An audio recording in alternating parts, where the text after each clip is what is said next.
a couple of days ago, I was reading the New York Times, which, by the way, for you political junkies out over there, the Times has been doing a series of articles about the making of all the presidential candidates. I don't know if you've seen this at all, Mark, but they're fascinating. There was an article, I think, 3 or 4 days ago about Fred Thompson's first run for the Senate, when he almost dropped out of the race and then invented that truck that he rode around Tennessee with. There was a great article on Rudy Giuliani and his first race for mayor.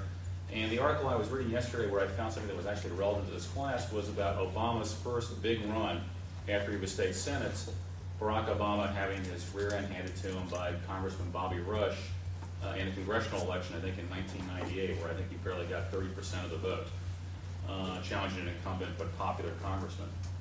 And here's the relevant line. This is sort of talking about what Barack Obama learned from that race, and this has something to do with message. And the person talking says, there was a gradual progression of Barack Obama from thoughtful, earnest policy wonk, civil rights lawyer / constitutional law expert, to Barack Obama, the politician, the inspirer, the speaker. A friend of his and a former state senator himself agreed he stumbled onto the fact that instead of running on all the issues, quote unquote, that hope is the key. Not only in the black community, but less privileged people are looking for that hope. You don't want to talk about health care, you want to talk about the promise of health care. Hope is a pretty inclusive word, and I think he's pretty good at selling that. Okay, the message as opposed to the policy position paper. I met Mark McKinnon in a boat in a swamp in Louisiana 20 years ago. He was smart then, he's still smart now. Mark McKinnon. Thanks, Paul. In that boat in Louisiana, I think we were on our way to an island where there was an environmental caucus of some sort with the leading environmental groups, and this was Sierra Club. Sierra Club, yeah. And I was working for a congressman named Buddy Romer, who was a classic Louisiana politician, great poker player, reported his poker earnings while he was in Congress.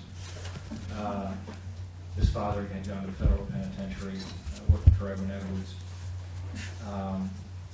And he was one of the most gifted people that I ever worked for.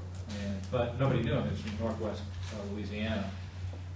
And most of the vote comes out of the South and out of New Orleans. And so it was actually Paul's idea that I give a lot of credit for us winning that race, because Paul knew that Buddy was a baseball fan, I guess. And so Paul suggested the idea that Buddy should propose that Romer was now legitimate in New Orleans, and then helped us raise money, helped us get on TV, and helped us win the race. You know, Mark, I wrote Buddy a letter after he got elected governor proposing that I become commissioner of baseball for the state of Louisiana, and I never got an answer. Well, there's still hope, Paul. Hope. That's a great thought about hope, and that's one thing I've said about Obama, is the walking, talking hope machine, and that's a very interesting, and it's a perfect setup for what we're going to talk about today. And Paul, what Paul said is true, and I'm going to back up just a little bit to give you context for what I'm going to show you. How many of you here know who Paul Begala is? Okay, a lot of you. So Paul Begala is a Democratic activist. Was on television, quite a bit of commentary, pundit. Went to school here, and we had at one time abolished student government here at the University of Texas. This was in my anarchy phase, and Paul turned around and created a referendum to reestablish student government. And then, as we predicted, I was at the Daily Texan at the time, and we predicted that Paul was going to turn around and run for student body president, which of course he did. And so we ran a cartoon character against Paul. There's a local cartoon called I-Beam that you may have seen in the Houston Chronicle, and there's a character named Hank the Hallucination.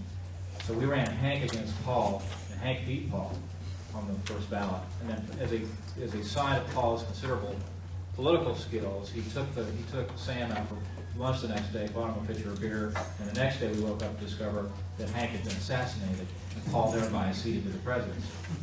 It's a true story. But the reason that I tell you that is because Paul is a good friend of mine and worked with me at my company called Public Strategies for several years in between his Clinton intersections. And he and I shared some similar observations and frustrations. One is just how important message is in a campaign, and two, how confused people are about what message is. So we took it upon ourselves to put together this following presentation I'm going to show you. the reason that we did it was because we wanted in all the campaigns, by the way, this applies not to just candidates, it applies to businesses, to associations, to really any sort of enterprise at all. But it's critical that those in the organization, those in the campaign, everybody understand what you're talking about when you're talking about message. In the corporate world, there's a similar discussion about brand. Brand is the corporate world as message is to the political world. So, but because we get halfway into campaigns, we discovered that half the people in the campaign didn't understand what we're talking about when we're talking about message, and people in business as well. We put together what we think is a fairly comprehensive and understandable. Kim, if you can just give that to right over there. And you're welcome to observe if you haven't seen this build before.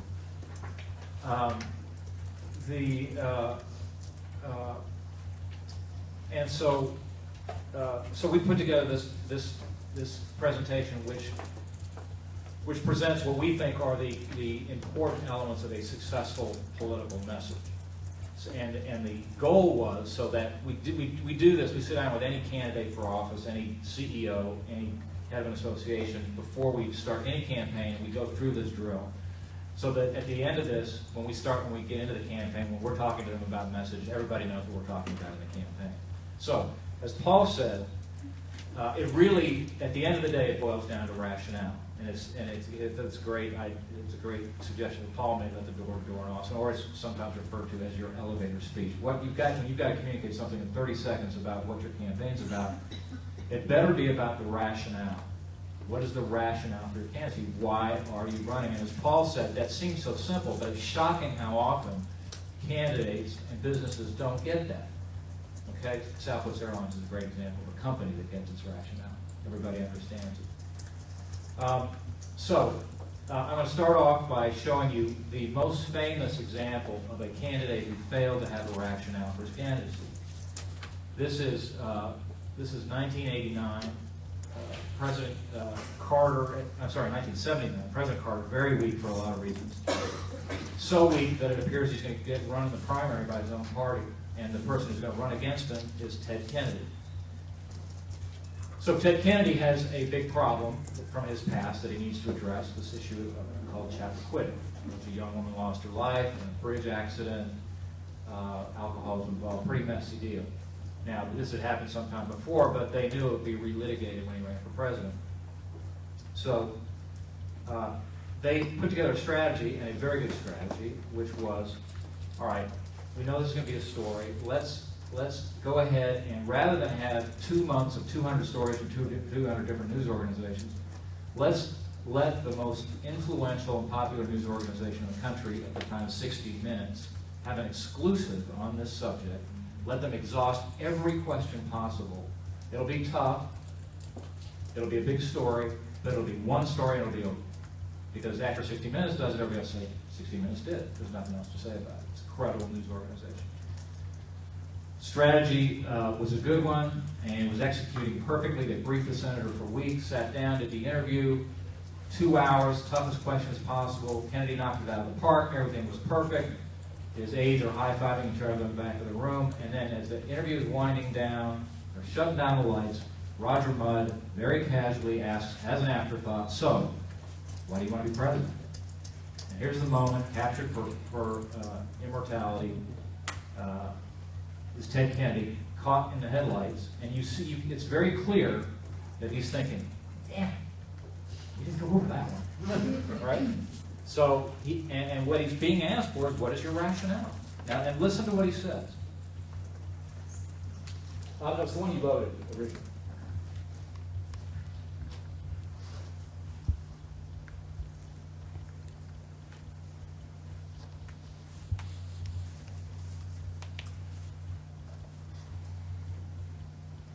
Yeah, just go ahead and start the play.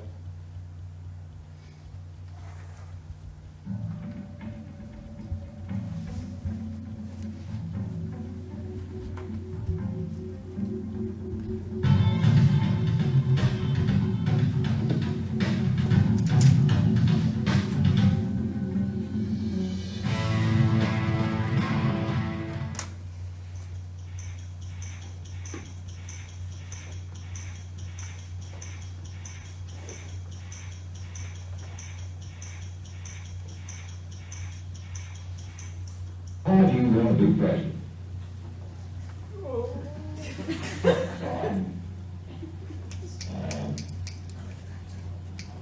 Were I to make the announcement to run, the reasons that I would run is because I have a great belief in this country that there's more natural resources than any nation in the world.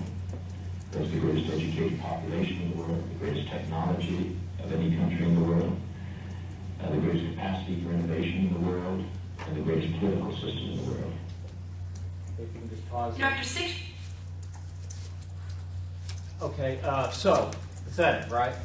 And not only pathetic and failed to articulate a rationale, but think about the equation here. He's running against an incumbent, right? So he's the change candidate. What does he say? Everything's great. Everything's great. Everything's great. It's actually a great rationale to re-elect Carter. So he gave a message for his opponent rather than for himself. And very quickly after this, the campaign completely melted down as a result of this, largely. So now let me show you another clip of somebody who thought a little bit more about it, about a rationale, and did today what Kennedy could not do then, which is completely control your message, not have any pesky questions from anybody, and just let it go over the web, a web-based strategy. Now, after 6 years of George Bush, it is time to renew the promise of America. Our basic bargain, that no matter who you are or where you live, if you work hard and play by the rules, you can build a good life for yourself and your family. I grew up in a middle-class family in the middle of America, and we believed in that promise. I still do. I've spent my entire life trying to make good on it, whether it was fighting for women's basic rights or children's basic health care, protecting our Social Security or protecting our soldiers. It's a kind of basic bargain, and we've got to keep up our end. So let's talk, let's chat, let's start a dialogue about your ideas and mine. Because the conversation in Washington has been just a little one-sided lately, don't you think? And we can all see how well that works. And while I can't visit everyone's living room, I can try. And with a little help from modern technology, I'll be holding live online video chats this week starting Monday. So let the conversation begin. I have a feeling it's going to be very interesting. Okay, so controlled, clear, and also, by the way, democratizing. I want your input, too. So the best campaigns and the best narrative for campaigns tell a story. And there's tons of literature about the art of storytelling. But it's true about campaigns as well. And the best way that I've found to describe this sort of structure of storytelling in a campaign is to think about the following. You want to establish a threat or an opportunity. You want to establish a victim of that threat or the victim being denied an opportunity. You want to establish a villain who is denying the opportunity or blocking, or it was imposing a threat or denying an opportunity. You want to propose a solution and a hero. That's classic sort of narrative architecture. Now again, that sounds a little academic and theoretical. How does it have real application? Well, here's an example of that seemingly complicated structure perfectly executed in 30 seconds by Ronald Reagan in 1984. This is pretty dated now, but the bear that appears in this ad was a clearly understood metaphor at the time for the Soviet Union. So here is a perfectly executed storytelling arc by Ronald Reagan in 1984.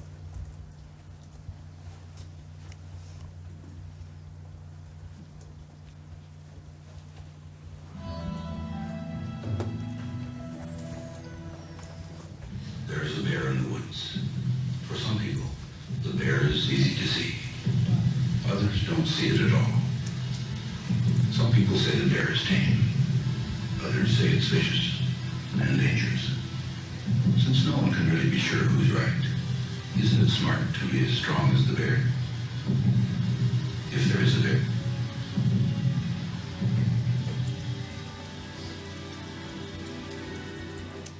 Okay? That's a great ad. It's my second favorite ad of all time. I'm going to show you my first favorite, but there's just not a syllable wasted in that ad, and it communicates so clearly. And by the way, one of the best things about this ad, well, okay, so you have you have the threat, which is armed Soviet aggression. You have the villain, which is the communist empire. You have the victim, which is freedom-loving people everywhere. You have the solution, peace through strength, and the hero, Ronald Reagan. And the other reason that this is brilliant is it's conditional. What does it mean by what I mean by conditional? It makes the opponent's argument and takes it away from them. It throws their opponent's argument. So what if there's not a bear? And that's what the opponents are saying. There's no bear. They said, okay, even if there's no bear, shouldn't we be prepared anyway? What's the downside? Perfect. So next is we have to be brief, and because of the competing messages that we get today, 10, 15,000 messages a day that we're all being bombarded with. In 1968, the average soundbite that somebody running for president would have is 1 minute and 12 seconds. So if Richard Nixon, the whole press conference, he'd be on the news that night for 1 minute and 12 seconds. And in the last campaign, the average soundbite was 8 seconds. So that's the challenge that we have with anybody that's trying to get into the news, is that your average soundbite that you're going to get is 7 or 8 seconds. So we tell that to our candidates, and their response is, "Are you crazy? You know, I'm a smart guy. I'm talking about complicated issues, and how can I possibly do that in 8 seconds?" Which is exactly what Bill Clinton said to Paul Begala in 1992 when Paul was briefing him for debate. And Paul had asked him what his position was on the balanced budget, and about 15, 20 minutes into his answer, Paul said, "Stop. You don't have 20 minutes, Governor. You have 3." In this case, he had 3 minutes, which is a lot longer than an average television soundbite. And Clinton said, "Well, that's impossible, Paul. I couldn't. That was a complicated issue." And Paul said, "Okay, fine. You'll lose." And then he went, no, stop. So Paul then said, so Clinton just argued with him and said it was impossible to do it because it was too complicated. And Paul said, "Well, let me give you an example." And Paul carried then around, and I think maybe still does, a small little pocket-sized Bible that he bought him dragging with the student. And he opened it up to the following passage. Now, if you go ahead and roll it up here. Then when the text comes on screen, I'm just going to want to pause it. Okay, can you pause that? Yeah, good. Would you go ahead and just read that out loud? "For God so loved the world that he gave his only begotten Son, so that whoever believes in him should not perish, but have everlasting life." Okay? John 3:16. 7.6 seconds. Paul said, okay, that is all of Christian theology, Governor, summarized in 7 or 8 seconds. Surely you can come up with an answer for the balanced budget that's less than 20 minutes long. Now, let me parse this down for you. Let me use Paul's notes here because it's Paul's. So it says, there in 25 words lasting 6.8 seconds, St. John listed all the essentials of Christian theology. For God, monotheism, not the gods, just God. It took humanity hundreds of thousands of years to come to the conclusion there's only one supreme being. John 3:16 covers all that ground in 2 words in a fraction of a second. So love the world. God is not only singular and supreme, but also benevolent, capable of affection, and on a global scale. He, okay, God's a God. That offends you, take it up with the author. Gave his only begotten Son. Okay, he's got a son, and a begotten one at that, and God was willing to ship him to earth as a gift, an enormously complicated concept, brought with ramifications, but delivered in just 5 words. So that ever who believes in him, okay, having faith in the Son is a prerequisite to what comes next. Shall not die, but have everlasting life. That's the payoff. Faith triumphs over everything, even death. No wonder believers call this the good news. So there it is. One sentence tells us there's an all-powerful, all-loving deity who sent his Son to earth as an offering, and whoever accepts that offering and receives and returns that love will not perish when he or she dies, but will instead live forever. And that's why when you see large sporting events, big football games, Super Bowl, you see the guy in the rainbow afro holding up the sign that says John 3:16. That's it. That's the rationale. That's the portal. Get them there, they'll get the rest. And Clinton said, got it, and went on to become one of the all-time great Hall of Fame political candidates. Let's go ahead and roll forward, and then this is going to run for a second. So we just get to the next card. Okay, just hold there. So whenever possible, sometimes there's a struggle within a campaign about communications, and there's a tendency to want to get very intellectual, and as Paul talked about, very policy-oriented. emotional communication trumps intellectual communication every single time. So I'm just going to show you a couple of examples of emotional communication. One is Nancy Reagan talking about her husband's legacy at a Republican convention. They had initially argued to do like a PowerPoint with charts and graphs about the economic legacy of Reagan or something, and wiser minds prevailed. Listen to what she says. Listen to the words she uses and the emotionally laden, powerful impact of each of the words that are very emotional. And then there's an ad that ran in the late 2004 campaign called Ashley in Ohio. It was a critical ad at a critical time. Told a very emotional story. And by the way, if you put it through that filter of the narrative arc that I mentioned before, same thing always up here.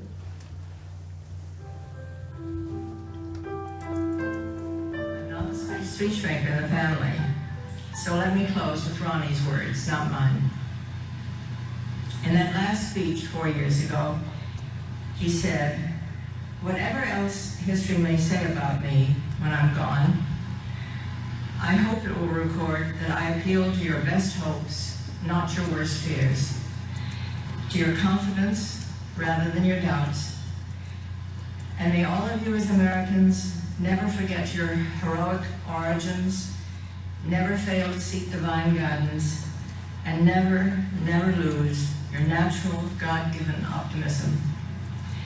Ronnie's optimism, like America's, still shines very brightly. May God bless him, and from both of us, God bless America. My wife, Wendy, was murdered by terrorists on September 11th. The Faulkner's daughter Ashley closed up emotionally. But when President George W. Bush came to Lebanon, Ohio, she went to see him, as she had with her mother 4 years before. He walked toward me and I said, "Mr. President, this young lady lost her mother in the World Trade Center." And he turned around and he came back and he said, "I know that's hard. Are you all right?" Our president took Ashley in his arms and just embraced her. And it was at that moment that we saw Ashley's eyes fill up with tears. He's the most powerful man in the world and all he wants to do is make sure I'm safe, but I'm okay. What I saw was what I want to see in the heart and in the soul of the man who sits in the highest elected office in our country. Congress for America Voter Fund is responsible for the content of this message. Okay, pause. Relevance is key in any successful political message. And, you can do a lot of things right, but your message still may not be relevant or important. It could be a good message, but the power is substantially enhanced if it has relevance. And this example is my favorite ad, and just about anybody would say this is the best ad that's ever been produced in American politics anywhere for that matter. This is 1964. It's the Johnson campaign. This is called the Daisy ad, and it's not only a brilliant ad, but it's a brilliant strategy. And why is it brilliant? Well, because this is a campaign that produces an ad not out of desperation but strength. What had happened is that the Johnson campaign was going very well, and they were well ahead, and a bunch of polls had come out suggesting that Johnson was A, going to win, and B, going to win handily. But rather than jump around and high-five each other, they recognized that was a problem. Why is that a problem? Because all their base supporters said, well, if this thing's over, why do I have to go vote, right? So they sat down and said, we need to, what? Enhance the relevance, raise the stakes of the election to make it more important that people vote. So they basically produced an ad that said the other guy's going to blow up the world. Really, and that's what it is. And I'm always have to chuckle a little bit when reporters seem to think that negative advertising is some recently developed idea. I just say, go look at the 1964 Johnson ads. It's A, devastating, and an incredibly negative attack on their opponent. So here it is, the Daisy Johnson ad.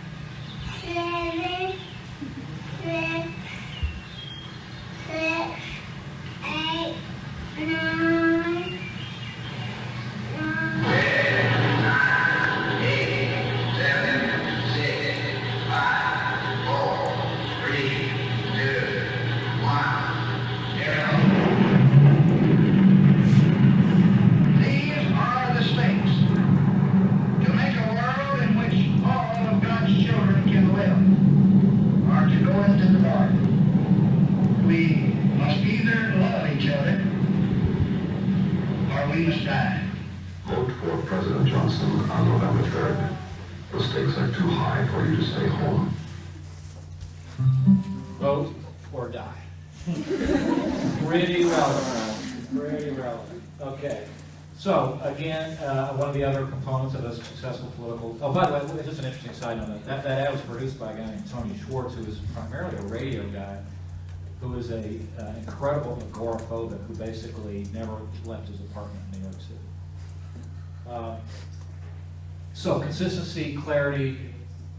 I'm going to show you two examples. Here's two Democratic candidates for president.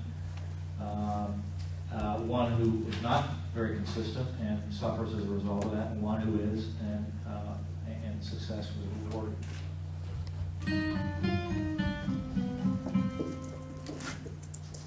The right decision to disarm Saddam Hussein, and when the president made the decision, I supported him. I don't believe the president took us to war as he should have. The winning of the war was brilliant. It's the wrong war in the wrong place at the wrong time. I have always said we may yet even find weapons of mass destruction. I actually did vote for the $87 billion. Before I voted against it. We do not need to build a bridge to the past. We need to build a bridge to the future, and that is what I commit to you to do. Tonight, let us resolve to build that bridge to the 21st century. Let us build a bridge to help our parents raise their children. Let us resolve to build that bridge. I ask all of our fellow citizens to join me and to join you in building that bridge to the 21st century. I want to build a bridge to the 21st century, and all Americans will have the knowledge they need to cross that bridge to the 21st century. Do we want to weaken our bridge to the 21st century? I want to build a bridge to the 21st century. I want to build a bridge to the 21st century. My fellow Americans, if we're going to build that bridge to the 21st century, we have to make our children free. I want to build a bridge to the 21st century. I want to build a bridge to the 21st century. These are the things that we must do to build that bridge to the 21st century. I want to build a bridge to the 21st century. Our bridge to the future must include bridges to other nations.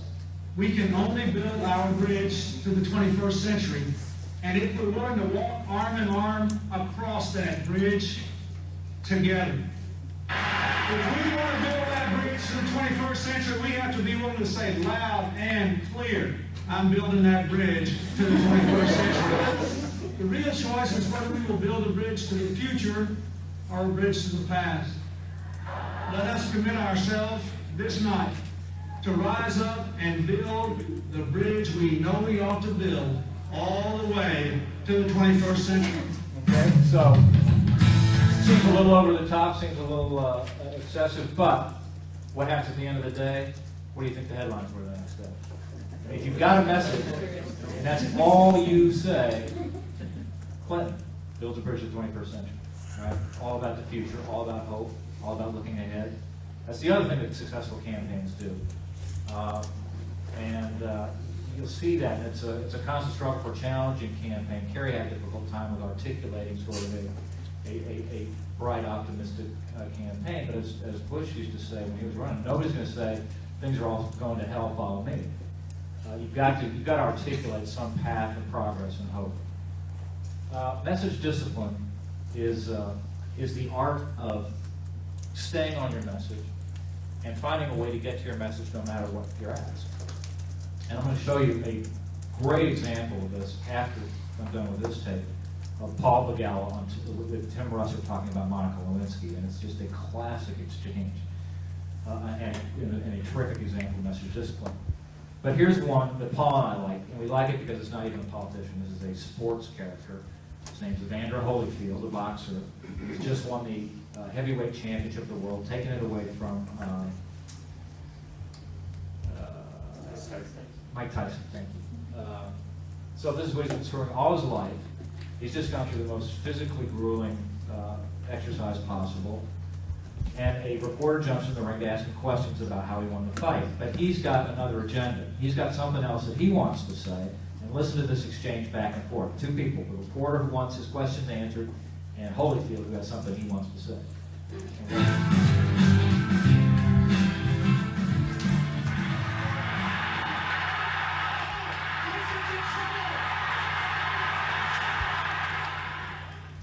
That's one of the biggest surprises in boxing I ever had. Well, you know, I give glory to God, and for everybody to know that you can't choose against God. You can choose against me anytime, but when God involved, Jesus is alive, and He the credit for it, and I thank God. And why did you guarantee it with such assurance? But because, you know, when anytime somebody put God up there, my God is the only true God, and everything must bow to God. Well, you know, apart from that, apart from religion, because God is here, I hope for all of us. I hope it's just God. Let's get off that. Let's get on to boxing. How did you fight such a brilliant fight? You know, I'm led by the Spirit of God.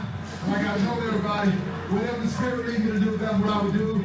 And it wasn't nothing that so much that I did, and everybody knew that I would wash up, but with God, I'm not washed up. Did you see him getting tired? Did you think you could take him on at the end? It wasn't about tired. It was about what the Lord wanted me to do, and each and every round, I went out there and I fought competitive each round. I wasn't giving up anything. I went to the point to take one round at a time, and you know, I realized how competitive he was, and he caught me with a good shot. But you know, I thank God for allowing me to result. Okay, so finally, once you have a message, remember it.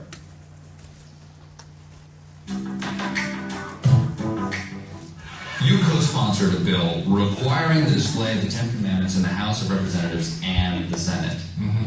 Why was that important to you?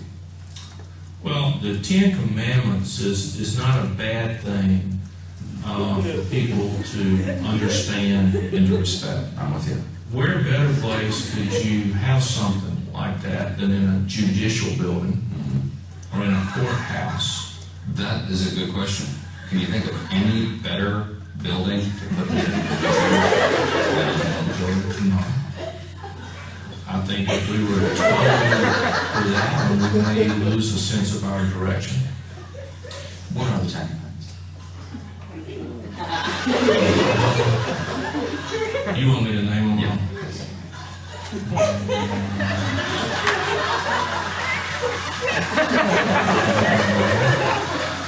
Don't lie. Don't steal. I can't remember.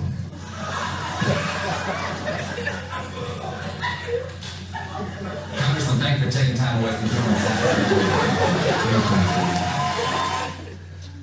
Okay, so I think I've gone into the gala tape. Right? Yeah. Okay. So we can switch out to the tall tape there.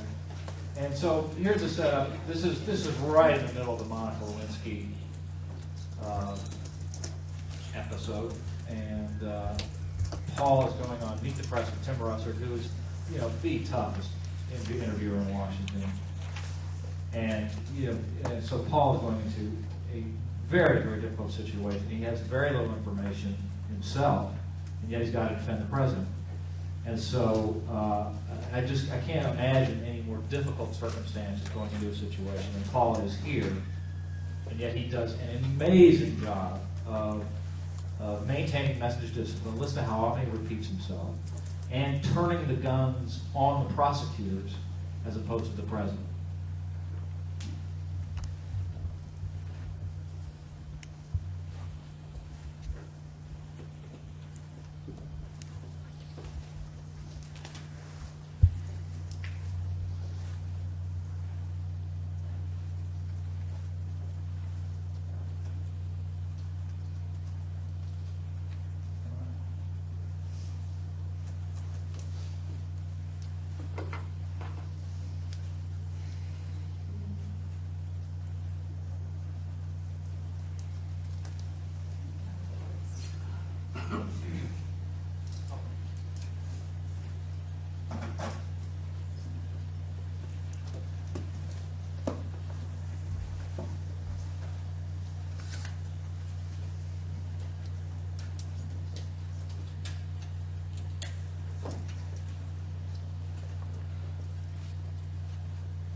gotten her jobs at the White House, the Pentagon, had sent one of his best friends, brought her to a lawyer's office, got her job offers in New York. You would then change his story.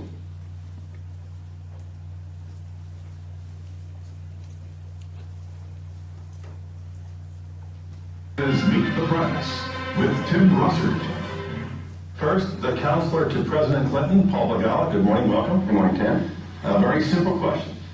What was the relationship between President Clinton and Monica Lewinsky? Well, what it is the subject of an ongoing investigation. Because of that, people like me are not free to insert ourselves into that investigation, nor are those conducting the investigation free to leak. And what we've seen is an ongoing campaign of leaks and lies that, frankly, I think have a political axe to grind and are worthy of an investigation. Members of Congress have called for this, commentators have called for it. I think it's time to investigate the investigators to see where these leaks are coming from.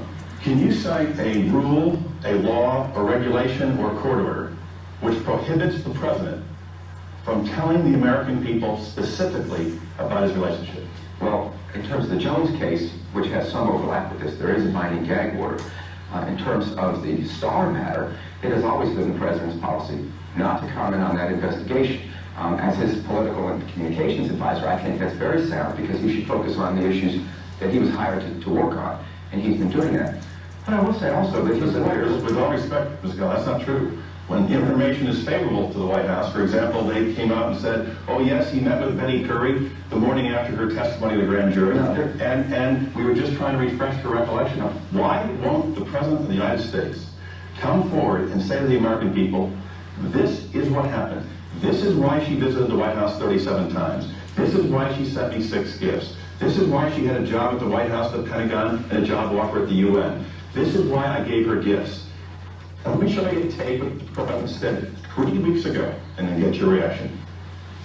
Now, there are a lot of other questions that are, I think, very legitimate. You have a right to ask them. You and the American people have a right to get answers. I'd like you to have more rather than less, sooner rather than later. So we'll work through it as quickly as we can and get all those questions out there to you. More, not less. Sooner rather than later. Absolutely. Get answers quickly. And for 3 weeks, we get nothing from the White House. Because it is the subject of an investigation that itself has dragged its heels for 4 years now. And frankly, if we had confidence that the independent counsel was truly independent, that the investigation was truly fair, you might have a different story. But let me give you a few specifics. You know this.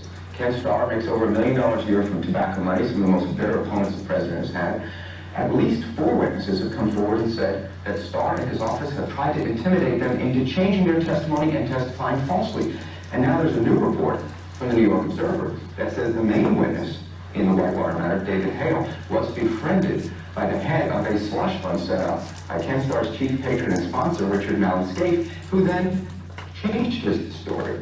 So there are a lot of questions about this investigation, and sound lawyers have laid down the law for the president and said, you cannot, in this atmosphere, with this kind of a partisan investigation, with the power unchecked that this prosecutor has, subject yourself to this. But this is the White House defense. Change the subject.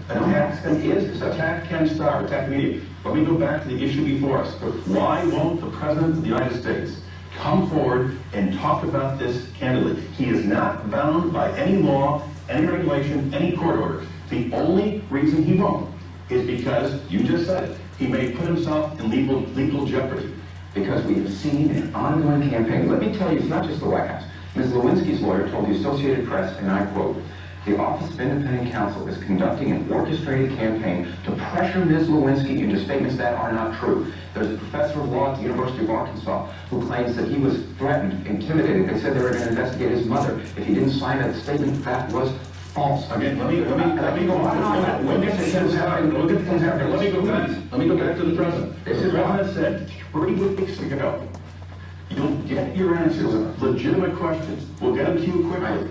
Nothing. Because this investigation is grinding on. He cannot comment on this for good reasons that his lawyers have articulated. What good reason? Because I've said very candidly, probably more candidly than the lawyers would want me to, that there are real questions about this investigation. I believe, Tim, that Ken Starr has become corrupt in the sense that Lord Acton meant when he said absolute power corrupts absolutely. We now understand that Betty Curry turned over to Kenneth Starr gifts that the president had given to Monica Lewinsky. I have no idea if that's true because of these leaks. But where did she get them from? Where did these leaks come from? Why? I can't answer that. Am I participating in these leaks? Let me ask you real quickly. But the president has always said he wanted the most ethical administration to live in. Why won't he come forward and level with the American people? And ask, he said these are false charges, and a fair investigation will prove that. Now, part of the reason this investigation is not fair is because of the leaks. And I need to ask you, has NBC News been the recipient of illegal leaks from Ken Starr? We don't talk about whether the leaks come from the White House, from Ken Starr, from the State Department, from the Pentagon. We do our job, and we do it well. I think that's an answer. But also, don't report on that side. But sources like Starr's off the leak, which is a leak, it might be illegal. But we're here to talk about the president, if we can, for just a moment. Absolutely. Who is the target of this We do not think it unusual that a 50-year-old man in the Oval Office, the President of the United States, has a relationship with an intern that includes late-night visits, late-night phone calls. This is all speculation based on leaks. You deny there were any late-night visits from Monica Lewinsky to the president. I have to wait until the investigation is concluded, if it ever is, so that we can discuss these things outside of the pain of a special prosecutor who is firing off subpoenas as if he's got a newsie, whose ethics and tactics, whose methods and motives have been called into question by thoughtful commentators who do not work for the president. What would you be saying if there were allegations about George Bush, a Republican, as president, who had met with an intern, who had given her gifts, who had made late-night phone calls to her house, who had gotten her jobs at the White House, the Pentagon, had sent one of his best friends, brought her to a lawyer's office, got her job offers in New York?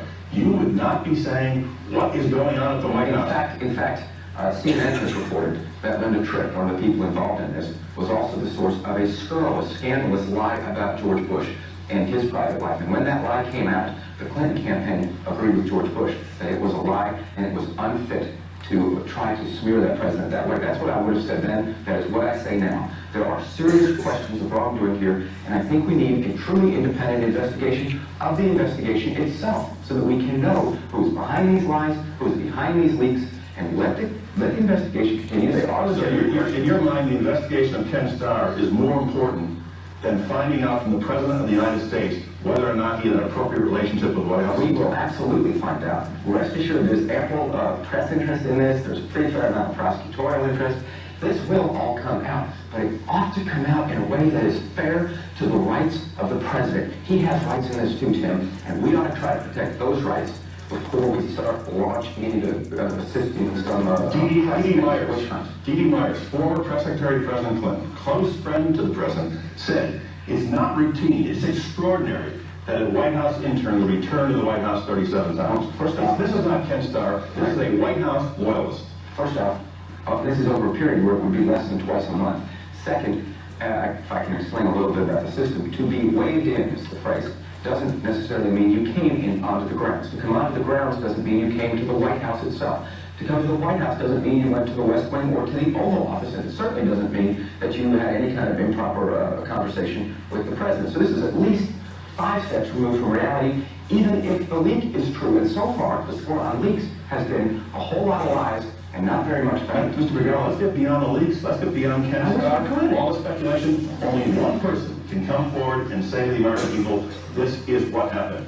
One more time. Why does the President refuse to come before the American people and explain this in its totality? Because we have a situation here where an investigator is, in the words of many thoughtful critics, out of control. Where I see question, one of the best in the business, respected White House reporter, say, and I quote, sources in Starr's office have told NBC News that information Lewinsky's lawyers were offering was simply not enough. Sources in Starr's office believe the instructions came from the White House.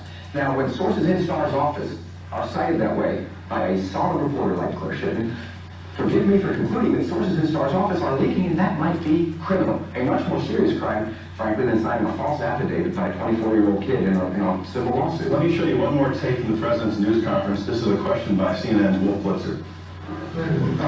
Mr. President, Monica Lewinsky's life has been changed forever. Her family's life has been changed forever. I wonder how you feel about that and what, if anything, you'd like to say to Monica Lewinsky at this minute.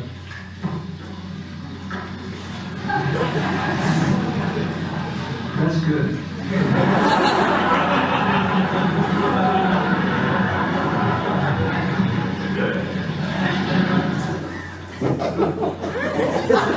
The 13th question in a press conference, and in fairness to Wolf, he was just doing his job.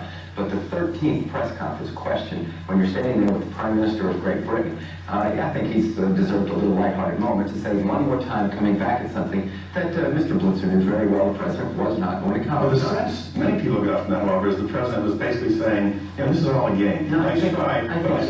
No, I think you do need to put it into the context of the 13th question in a press conference, which had gone over the same turf over and over and over again, when you have the leader of Great Britain standing there with very important issues being discussed. Finally, as I showed before, the President said 3 weeks ago we would get answers to legitimate questions quickly. When will the President answer these questions in their totality? That is much more up to Judge Starr. When we learn about 4 witnesses who say that they have been intimidated and told to lie, we are troubled. When we see another witness, as reported in the New York Observer, who changed his story after he was befriended by the head of a slush fund operated by Ken Starr's patron, Richard Mellonscape, who set up $1 million teaching job for Ken Starr to move to in Malibu, California, as soon as he's finished with this investigation. And the investigation allows him to do so, Tim, but until then, there is no rule prohibiting the President to now. We're talking a sensible rule of common sense that his lawyers have laid down, and I happen to agree with that even though politically I'd like to see him put this behind him immediately, when you have an out-of-control investigation on this, when you have this sort of a situation, it is best to listen to your lawyers and to do what is best for the American people, which is focused on your job, not to spend all of his time commenting on every leak and every lie coming out of Ken Starr. That's the last word, Paul Legala, to be continued. Thanks, Ken. Coming next, 4 women members of Congress. Awesome, isn't it? And it's just an amazing performance. I was just roughly counting there how many times. I think Russell asked the question about 15 times, the same question. And Paul not only maintained his message of discipline, but he basically launched 3 attacks there. One against the prosecutors, one on Richard Mellonscape and a slush fund, and one on NBC itself. He attacked the very station that he was on. And so what was the headline next day? Allegations of corrupt prosecutors.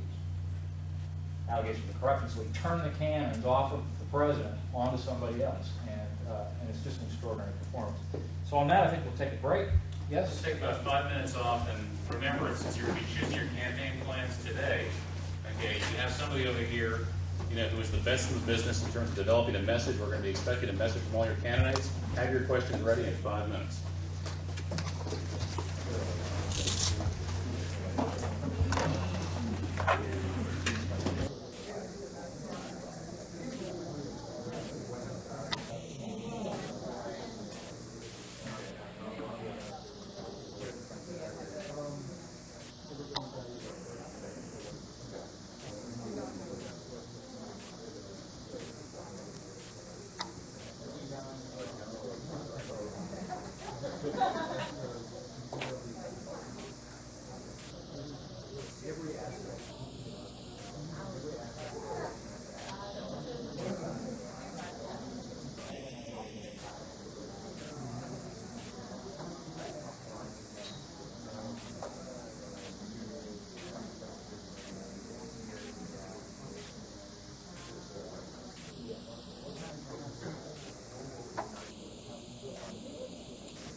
How old are you?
I've been helping out John McKinnon, who I'm a big fan of, and he's had a difficult campaign, largely because of his adoption of a very unpopular issue, which is immigration, which is one of the reasons I like him. Took a very principled stand on that, and it cost him 20 points with Republicans, and as a consequence, his money drive. McCain has always been against money in politics anyway, so it's not very good at raising money.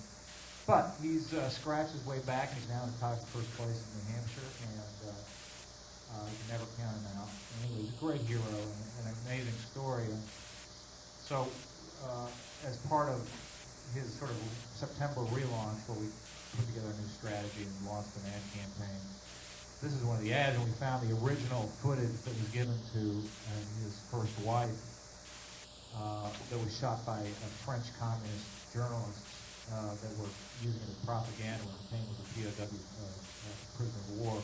Never showed in America for obvious reasons, because the Americans knew they were trying to use it as a propaganda tool, but they unearthed it from the boxes from the family archives. And so, because a lot of people actually don't know the story, and it's important not just to show this footage, but unless it relates to something about McCain's message, and it is a big part of his message, which is that he's seen the horrors of war. He has the military experience to deal in a world, a very dangerous world, and more experience on military matters than anybody in the field, and best qualified to be president. So it's pretty compelling footage, and I think really gets your attention. And Paul, as a documentary filmmaker, I know that you'll appreciate this original source footage. Very important. What is your work with the Army Lieutenant Commander made by either missile or any aircraft fire? I'm not sure which I ejected and broke my leg and both arms. And your official number 624787. One man sacrificed for his country. One man opposed a flawed strategy in Iraq. One man had the courage to call for change. One man didn't play politics with the truth. One man stands up to the special interests. Stand up. We're Americans. We're Americans, and we will never surrender.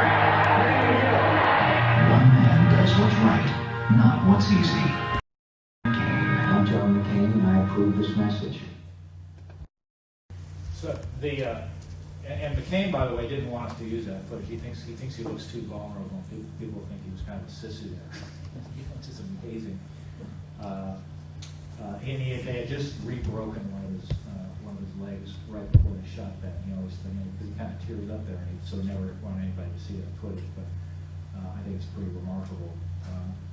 And just another note on McCain. It was amazing. I went out to travel with him one of the first times, and they left me a bag with a brush and some hairspray in it. And I said, "What's that for?" And he said, "Well, you realize that he can't comb his own hair." And I said, "What?" He said, "Yeah, no, McCain can't raise his arms higher than this because they broke his arm so many times and hung him by his arms." And so I had this amazing moment, the first stop where this incredible war hero turns to me like a 3-year-old and bends his head down so I can comb his hair before he goes out to the speech.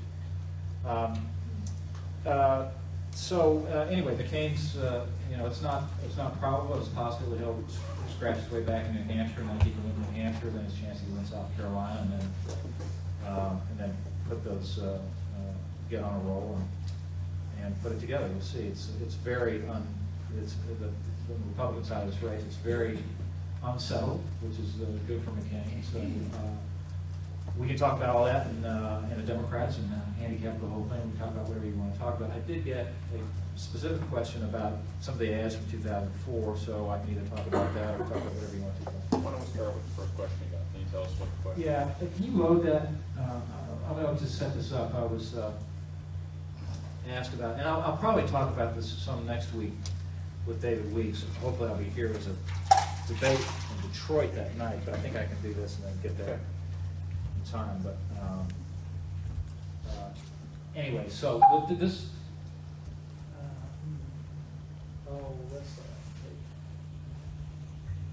Is that all that's in there? There's not a splash page or something? No.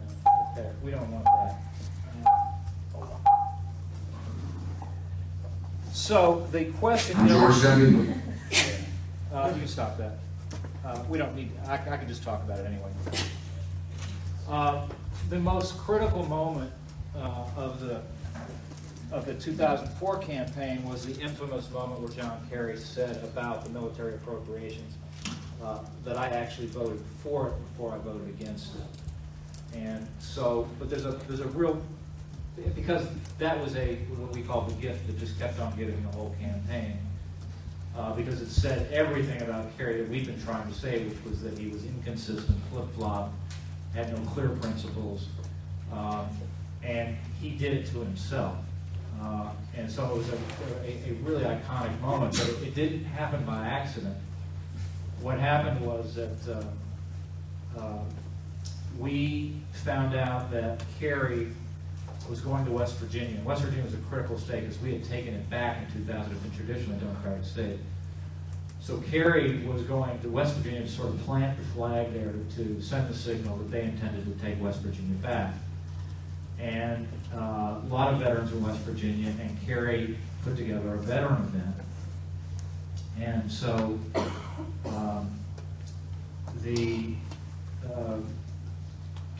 we knew that Kerry had, earlier what had happened is that there was the appropriation that was coming up to fund the troops back in late fall of the election, and Kerry was asked by a CBS reporter, will you vote for that appropriation when it comes up? And he said, yes, I'm not going to leave the troops in the field without the appropriate resources.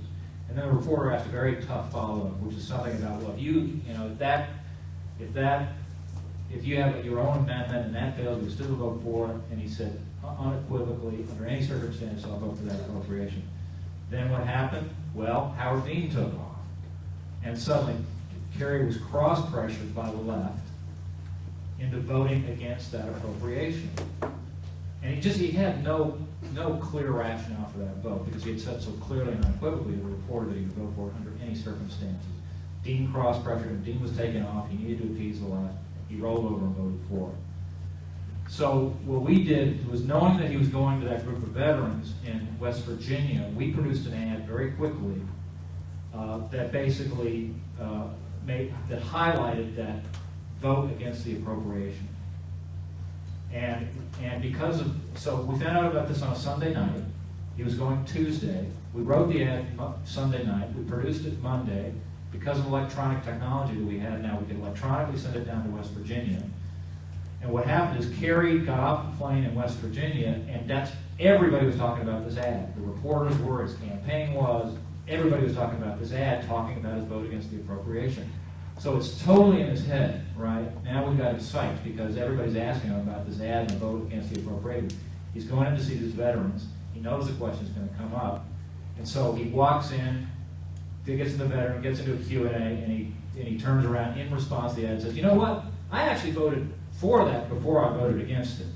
And that was the classic moment. We recut the ad with that moment and ran it not only in West Virginia but everywhere else in the country. And it was a devastating moment for Kerry and haunted him the whole campaign. So next time when I'm here with David, I'll show you some of the ads, and I'll show you that ad and the original ad and the way we recut it. But that was the kind of backstory on that. Other questions? Yeah. What do you do if you're in a situation like Rick Noriega and for U.S. Senate Democratic primary, your opponent has 8 times as much money as you do? Do you concentrate on raising more funds, or what are some cheap ways to get your message out? Well, you know, I may address that directly next session too. I've got some classic examples of candidates who did that. Paul Wellstone was one. Who was the guy, Paul, that ran here with the truck? Oh, it was Morales. Victor Morales, right. Victor Morales was a great example. You know, you have to be very creative, you have to be very artful, you have to be a great candidate, you got to get very creative, but people like Paul Wellstone used that as part of his message, the fact that he didn't have any money. And he was very, very creative, did some very creative advertising that got viral. And by the way, because of the viral capacity that campaigns have today, you can move messages in a much cheaper way. So, you know, I don't know enough about, I mean, I know a little bit about Noriega, and I don't know much about his Democratic primary opponent, except that he's a trial lawyer with a lot of money. I'd use that against him, you know, that he's a special interest candidate of the trial lawyers, and that's where all the money's coming from, because they've got a bought and paid for candidate that they know will sell his issues in the legislature, in the Congress. But it's you know, it's tough. I mean, it's you know, I'd like to see more public financing of campaigns. I'd like to see different rules about advertising. I think that, you know, money creates unfair advantages, and that's a great example of a situation like this.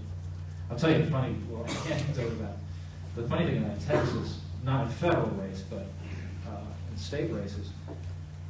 You know, there's no campaign caps on contributions, which is just amazing to me in this day and age. I mean, you can give $10 million to a candidate for governor if you want to. And so, this was years ago, back in the 80s, and very often, kind of one of the key guys in the campaign, in this case, the field coordinator, who knew everybody, was made the appointments secretary, right? The guy who's in charge of all the appointments for office in Texas. And no surprise, but who do you think usually gets those appointments? Right. So the guy from Texas was meeting with his counterpart from Wisconsin. In Wisconsin, they have very, very strict campaign finance laws and caps. And I think the cap is it's either $500 or maybe $1,000 is the most you can give to a candidate. And so the guy from Texas was hearing this from his counterpart in Wisconsin and was completely dumbstruck and baffled by this notion of those kind of caps. And he said, so wait a minute, he says, so you can only get $500 for a candidate for governor? The guy from Wisconsin says, yeah. And he sits back and thinks about it for a second and says, so how do you know who to appoint?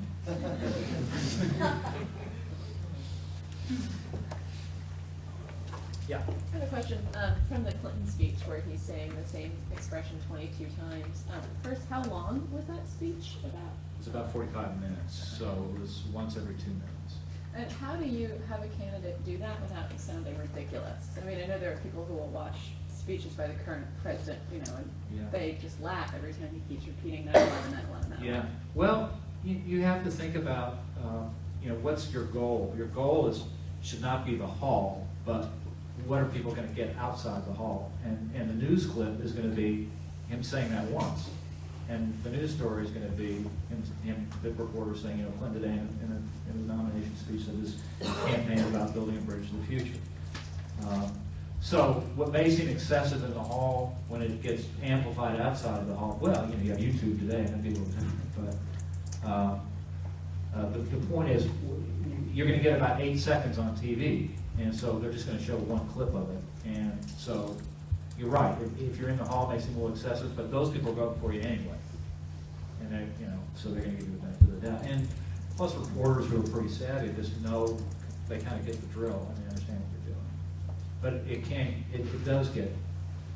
it does get excessive if you're in the hall or if you're with the campaign or you're the candidate. And it's just, but the really good candidates you see will be excessive about their message discipline. Ben? I was wondering which campaign on either side you thought had established the best narrative to this point.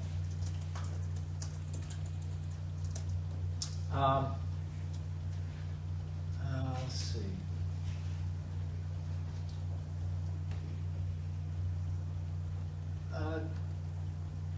Obama. I like Obama's hope narrative, although I don't think he's been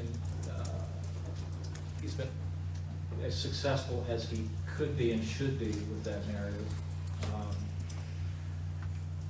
But he's running against a very, very disciplined campaign. The Clinton campaign is very, very much like the 1999 George Bush campaign. It's tightly controlled. They're trying to create a sense of inevitability.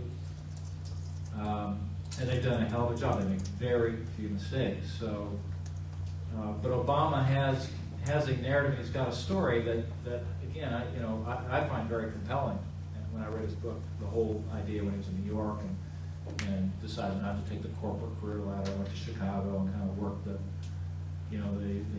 poor neighborhoods of Chicago. So I don't think we hear enough about what was articulated in that particular paragraph that Paul cited earlier. On the Republican side, I think McCain's got a good narrative. It's clear. His message is very clear. It just got muddled by the immigration issue. But I believe that if, in the end, the issue is the war on terror and Islamic extremism, then McCain, at the end of the day, I think it could be very much like the Kerry situation was in 2004, where it's kind of unsettled, where you have somebody kind of pop up, but in the end, especially if there's any external events that impose. By the way, the other thing is that if we get to December and the surge strategy has shown more evidence of success, which there was a lot of evidence of that yesterday, which surprised even the military people on the huge reduction of civilian deaths in Iraq. Then McCain's the guy who's out there saying, I was out there saying we needed more boots on the ground from the beginning. I was the guy who said we needed to fire Rumsfeld. So he's got a very clear, if that sort of architecture comes together, but it's all about timing and how some of this plays out. Giuliani's got a clear message, but it's kind of a one-trick pony.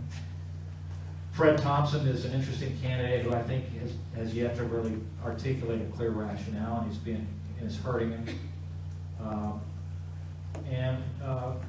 Romney has some interesting stories about the Olympics and an executive sort of management style that I think is a fairly,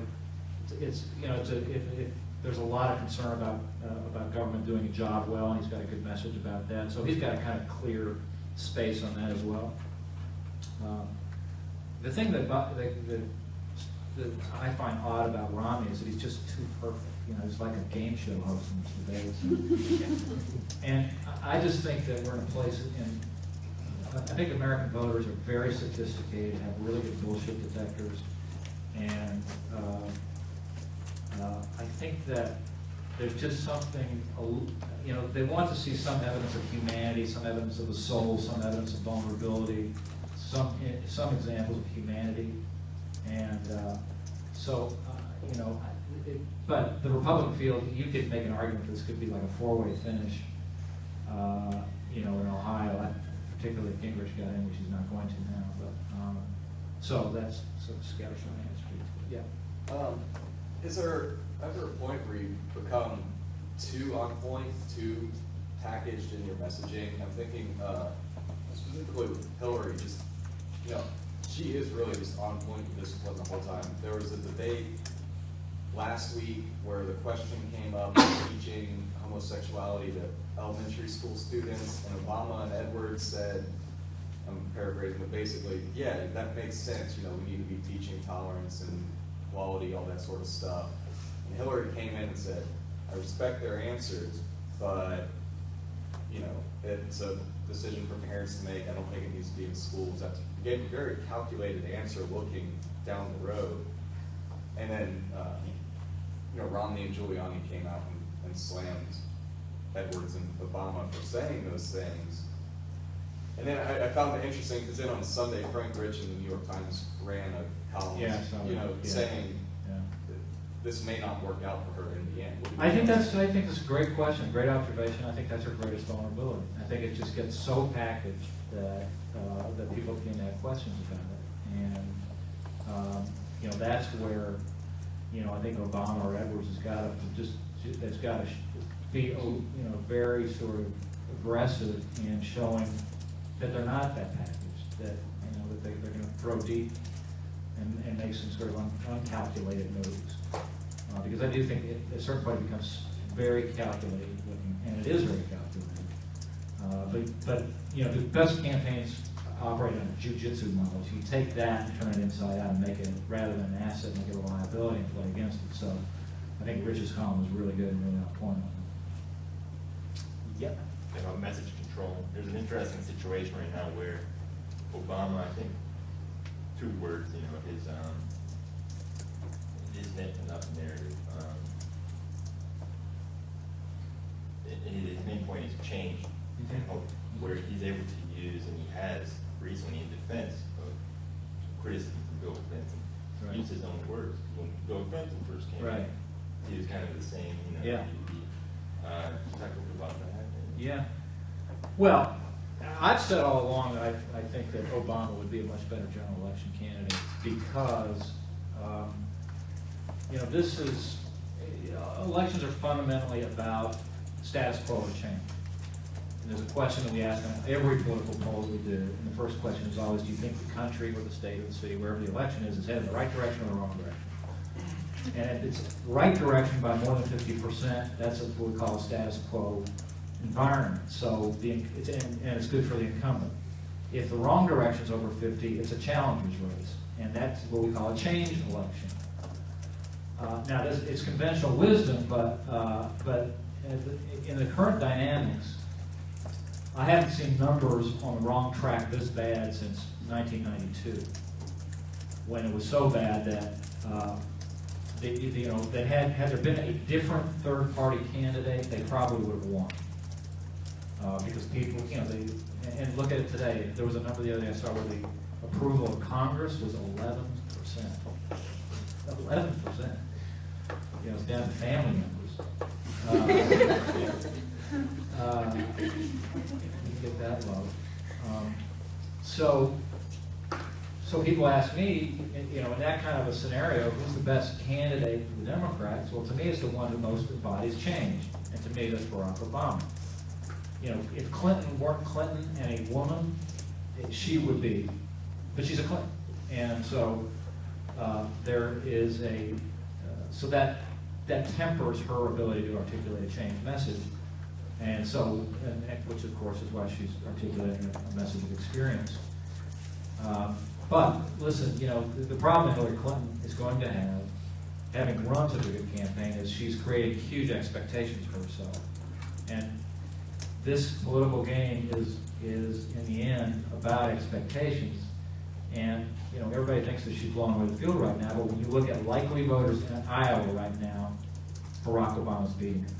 So if he wins Ohio, that's going to be big news, and that can, you know, that can immediately change the landscape. And it's amazing how quickly things can change.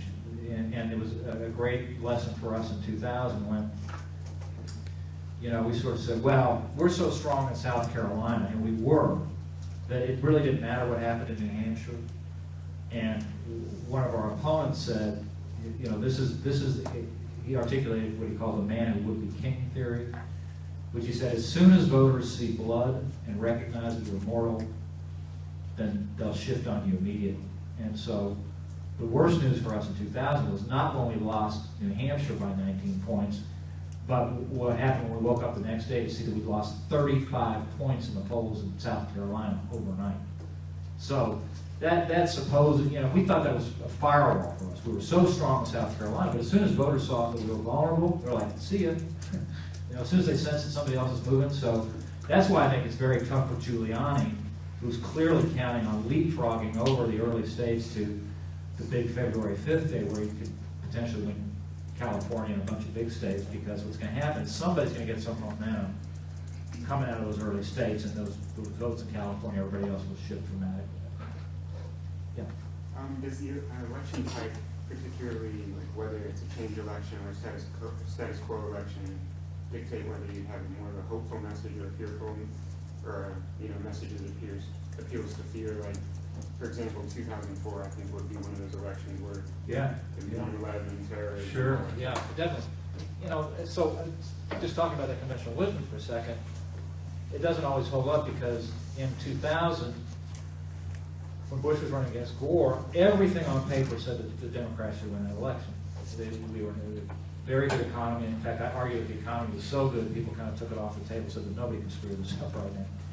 And so it was kind of taken off the table as an issue. If the economy had been a little bit worse, I think it would have been better for Democrats.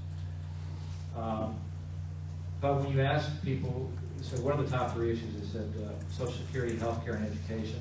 And when you asked which party does a better job on those issues, people said Democrats by a margin of 10 or more. So that challenge for us was, okay, everybody likes the way things are, so we're basically arguing our strategic challenges and our messages. We're saying everything's great, it's time for a change. That doesn't quite work, and so we had to work through a whole different sort of strategic fabric to get where we wanted to go, because if the conventionalism held up, we would have lost. Flip to 2004, and it's just what you said. We have the exact opposite now. Now we're the incumbent. Everybody thinks the country's headed in the wrong direction. And now we're saying everything's screwed up. Stay the course.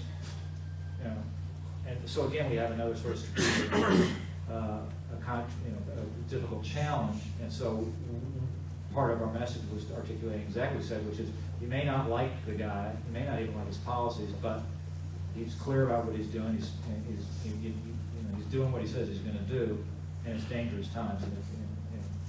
So yes, I'm affirming that. So is it pretty much, it could get worse? Yeah. Yeah. It could get a lot worse. Yeah, I'm sorry, go ahead. Just one quick follow-up. I think I read your comments a few months ago, if Obama were to get the nomination, that you would maybe step back from helping out McCain. Is that still? Yeah. I told McCain earlier on that if McCain were the general election nominee and Obama were the general election nominee, I would still support McCain entirely and vote for him, but I didn't want to be part of a campaign attacking Barack Obama, and I would just step out. When Matt Dow was here, he was saying that values trump issues. And so when you are developing a message, how do you decide which public value to press on to catapult your audience? And then also, part of that is in the age of cynicism and distrust, how do you develop a successful message? Because people, like you said, are bullshit.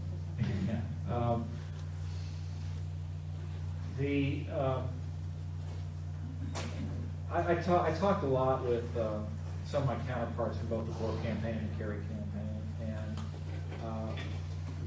one of the problems that Democrats had then and always have is that the Democratic Party is kind of a party of 1,000 constituencies, and as a result of that, often Democratic campaigns try and create 1,000 messages, a message for every constituency. Republicans are sort of much broader, single message focused, and resist the temptation to sort of create 1,000 different messages.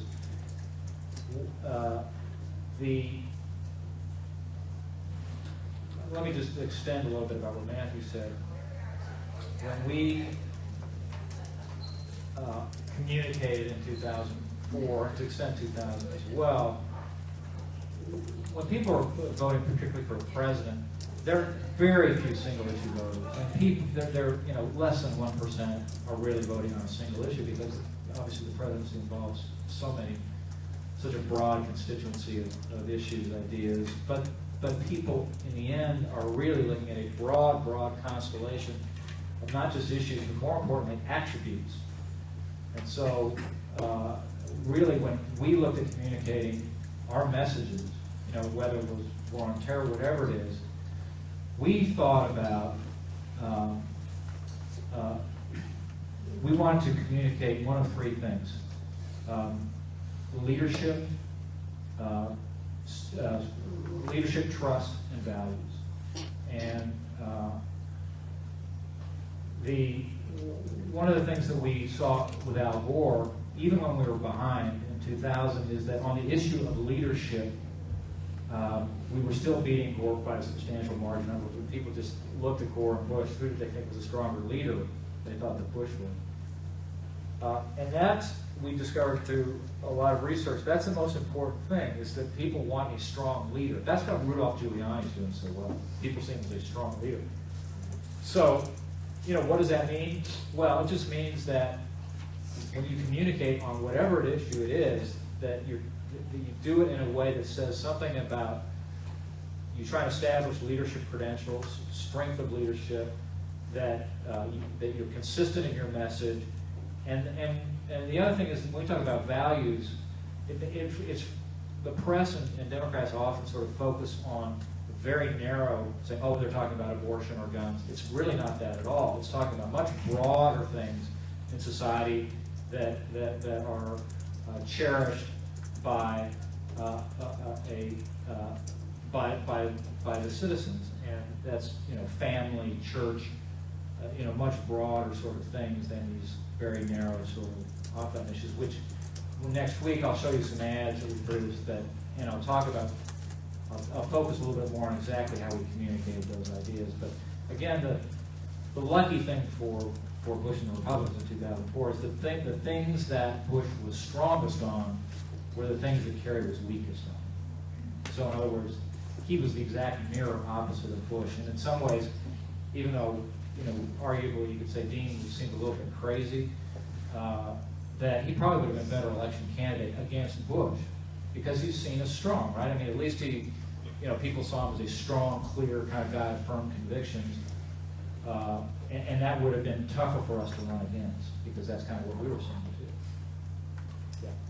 When you talk about message, it sounds a little bit like you're implying that there's only like one message. I was wondering if you could talk something about, or a little bit about how, like a message, how do you take into account a message being perceived in different ways in different communities?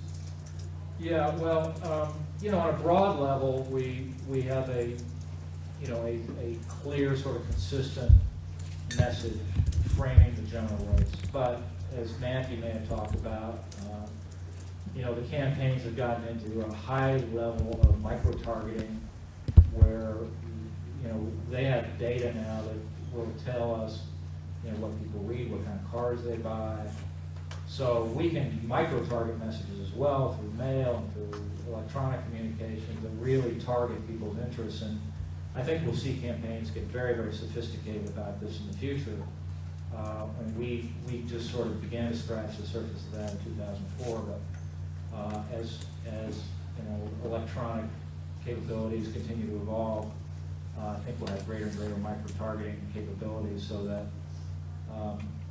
campaigns will be able to sort of look at you individually and understand what your interests are and tailor a message literally specifically to you.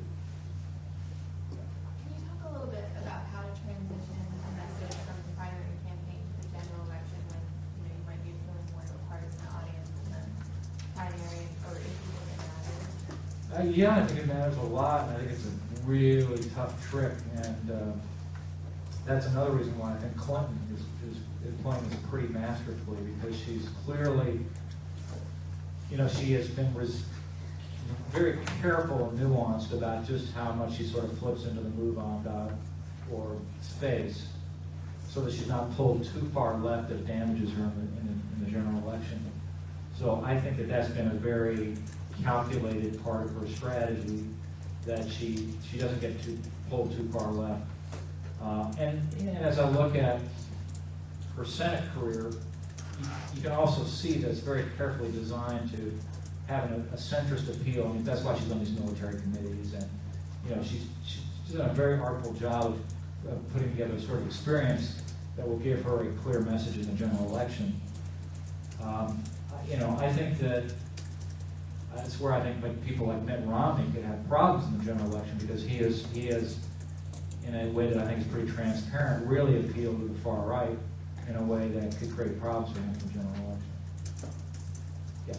A couple of weeks ago, the Statesman ran an article about you and Matthew Dowd about your various disillusionment with the process. And to what degree does this process of marketing a candidate like a box of soap and to some degree narrowing their options down as to what they are? To what degree is that kind of destructive truly to the American political system? Well, you know, as I said, voters, they're like they adapt like a human organism does to like bacteria. You know, you have to find a new strain. And again, I don't know if I'll have time next week, but I can show you the evolution of political advertising has changed over time to adapt, because voters sort of say, I've seen this before, I don't buy it, and we have to find different ways to communicate. But it's really hard for us, particularly through advertising, to communicate in a way that voters find credible, because they know somebody paid for it, and they know because of freedom of speech issues, we can say basically whatever we want to say. So that's why I like documentary moments that are unscripted, and a lot of the campaigns I've done in recent years, I've tried to catch candidates at very unguarded moments or unscripted moments, so that when voters are watching this, it's clear that somebody's not reading from a script. You caught them in some moment that people say, oh, well, you know, I think he really clearly believes what he or she is saying in this moment. You know, but democracy is messy, but I still think it's the best system out there, and but it is interesting to see the Obama message, and I've talked to a couple of reporters. Nobody's taken me up on it yet, but the appetite for hope and change is you know, we see it come around again and again, and I advise a reporter or two that they should go back and compare some of the speeches of Barack Obama and George W. Bush in 1999. They'd find a lot of similarities about wanting to change the tone, about hope, you know, these sort of things that, you know, the challenger in this case, which Bush was to the incumbent Democratic established party, were saying. So those things are, you know, people are always going to have that appetite for hope and for change. And then you just got to deal with the system as it is, which is very difficult. And I just literally got back from Ukraine last night, where I was doing exit polling with Mark Penn, Hillary Clinton's campaign manager, on the Ukraine elections, and they had a big arms revolution there, as you know, in 2004. And it's a classic example. What happens is, you know, you have these momentous events, people have enormously high expectations for change, and then the government can't deliver. And so then you have this very messy situation in Ukraine, where they've gone back to the former party, which is more aligned with Russia, and now they just had another election this weekend, which is kind of it's very unclear. But part of this just has to do with kind of what you're saying, which is you create these messages for hope and change, and then it's just very hard to deliver on, and then it gets sort of stalemated, and voters get disenfranchised with the process. But you know, so but voters' hunger for change will sometimes, you know, make up for a lot of things. And, like I said, it's going to be very hard for the Republicans to win the next election, given the appetite for change.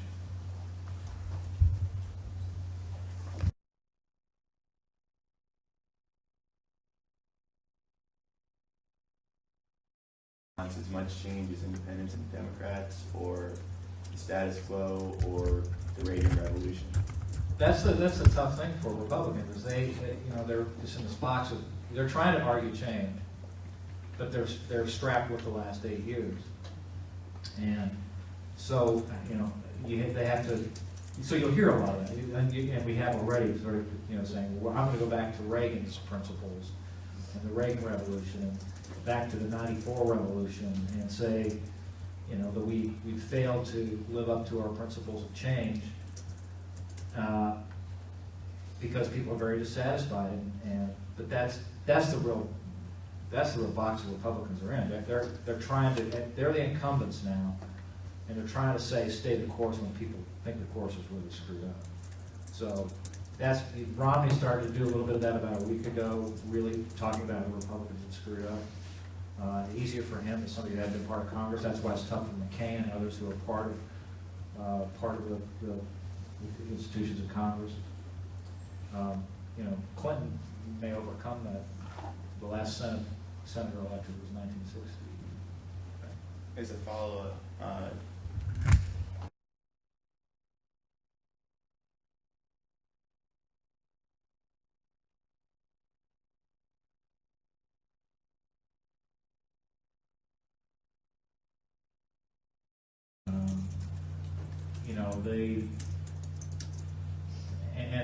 I think that the sort of the Reagan appeal is I think voters discount. I think they say, fine, it's one thing to say that. What are your ideas? That's just kind of an easy fix that people lean on, like we did in that ad with McCain. But those are the sort of they've got to sort of say, if they weren't happy with what we have now, remind them of a time when they were happy with somebody who did create change, like Reagan did. So, yeah. I know McCain and Obama pledged to use public funds in the general election. I think they're the only candidates that have. How do you think that pledge is going to affect things, if at all, or even in the primaries? Well, I think the value of money is overstated. I think we need to come to some sort of means of public financing because the extremes get ridiculous. But I could see it. There's a scenario here where I could see that McCain will abide by the caps in order to get some public funding for these primaries, as Edwards is doing, and abide by that for the general election, which would give Clinton a huge advantage on money. But my view is that, and the reason the Republicans are so run screaming when you suggest that is they say, well, look what happened to Bob Dole. But the problem with Bob Dole was not the spending caps, it was Bob Dole. He was a terrible candidate. And in a presidential general election, the power of the media, the free press, overwhelms everything. And so if you have a good candidate in a general election who is overwhelmingly outraised by the other side, I think its impact just has, just because somebody's outspent 2-1 doesn't mean they're going to get beat. Because we have so many tools today, and the general election gets so much interest, that I think a good candidate can overcome a money disadvantage. So to follow up, I wonder why they don't use that, both McCain and Obama. Really, no one's saying anything about it. To me, it seems like for instance, with Obama, I mean, the money he's raising, technically, it seems like it's going to be all used on the primary. And Yeah. you don't hear anything. In McCain, it seems like I would push that because Yeah. his reform effort in the early on. Yeah, it's part of the problem is that I think it's a very compelling issue. You think it's a compelling issue. Voters really don't. That's basically what McCain was arguing in 2000, and he hit a wall on it. I mean, it's too wonky for voters. It just gets too process oriented, and it's not. This goes to the issue of relevance. It's just not particularly relevant to people. They don't get it. They don't understand it.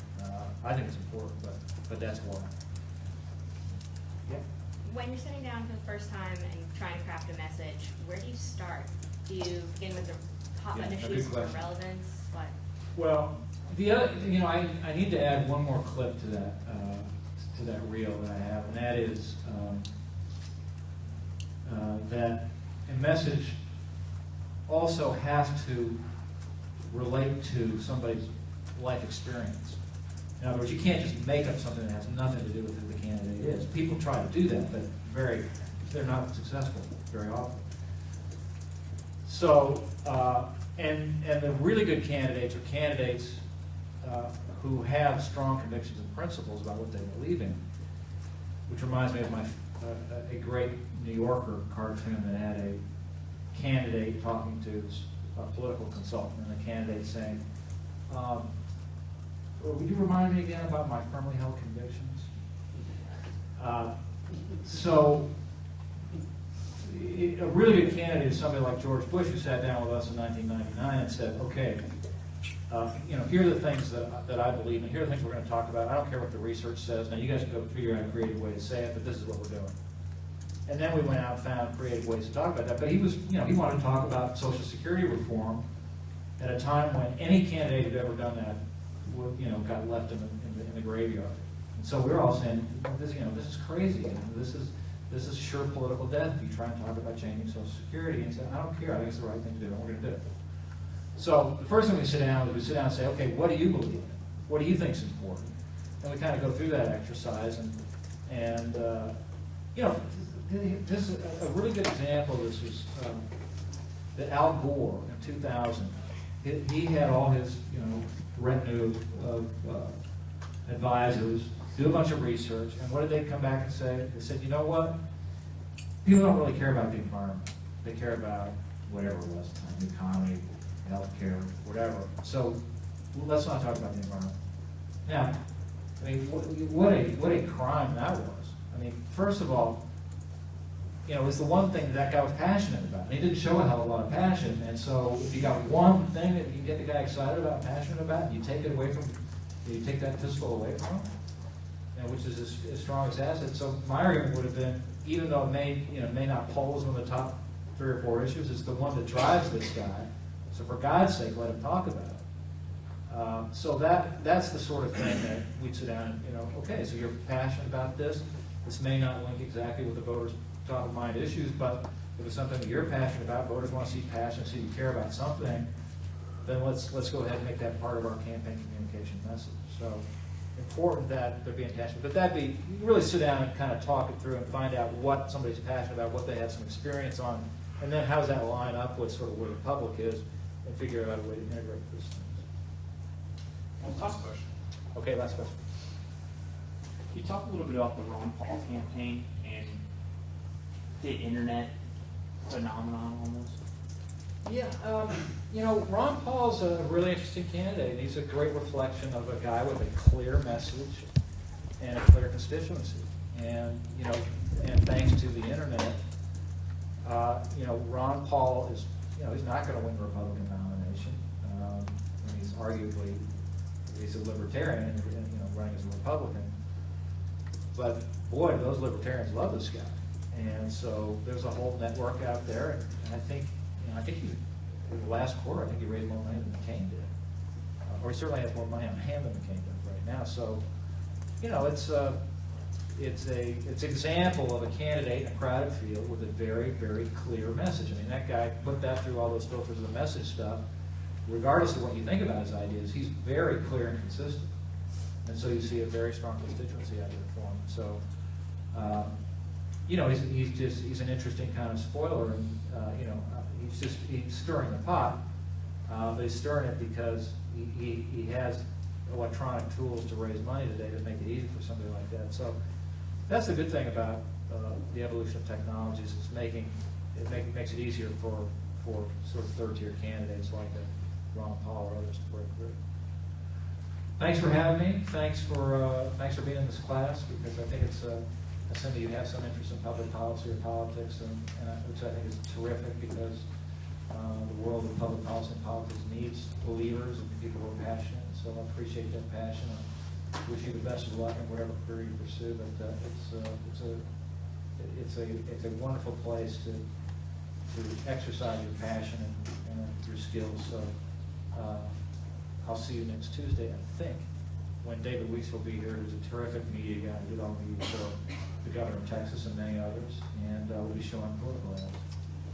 Years ago, during one of those campaigns that Mark may have been also in the state for in Louisiana, I was driving through near Lafayette, and I saw a sign up on a telephone pole for some guy running for, I think, judge or something or other, and it said, put the jam on the lower shelf where the little man can reach it. I don't know if he got elected, but I like that slogan so much. I climbed the telephone pole, pulled that sign down, and I still have it. Good luck with your campaign stuff today, and I'll talk more about what we're going to be looking for next week. Thank you.